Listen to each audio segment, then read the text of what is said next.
അപ്പോൾ ഇന്ന് ഷെയർ ചെയ്യാൻ പോകുന്നത് പൂരിയുടെ കൂടെ കഴിക്കാൻ പറ്റുന്ന ബാജിയുടെ റെസിപ്പിയാണ്. പൂരി ബാജി എല്ലാവർക്കും ഇഷ്ടമുള്ളതല്ലേ. അപ്പോൾ നമ്മൾ പുറത്തുനിന്നൊക്കെ കഴിക്കുന്ന അതേ ടേസ്റ്റിൽ എങ്ങനെയാണ് ബാജി വീട്ടിലുണ്ടാക്കാമെന്നാണ് ഇന്നത്തെ വീഡിയോയിൽ കാണിക്കാൻ പോകുന്നത്.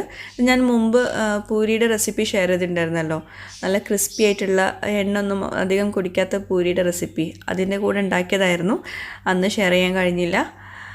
പിന്നെ നമ്മുടെ ഐഷസ് കിച്ചൻ ചാനൽ ഇതുവരെ സബ്സ്ക്രൈബ് ചെയ്യാത്തവരുണ്ടെങ്കിൽ നിങ്ങൾക്ക് ഈ ചാനൽ ഇഷ്ടമാവുന്നുണ്ടെങ്കിൽ ഒന്ന് സബ്സ്ക്രൈബ് ചെയ്യണേ.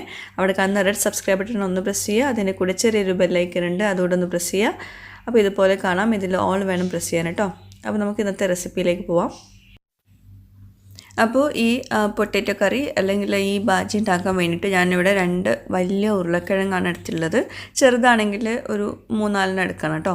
അപ്പോൾ 2 വലിയ ഉരുളക്കിഴങ്ങ് തൊലിയൊക്കെ കളഞ്ഞിട്ട് ഇതുപോലെ ഒരു മീഡിയം സൈസ് പീസാക്കിയിട്ട് കട്ട് ചെയ്തെടുക്കുക.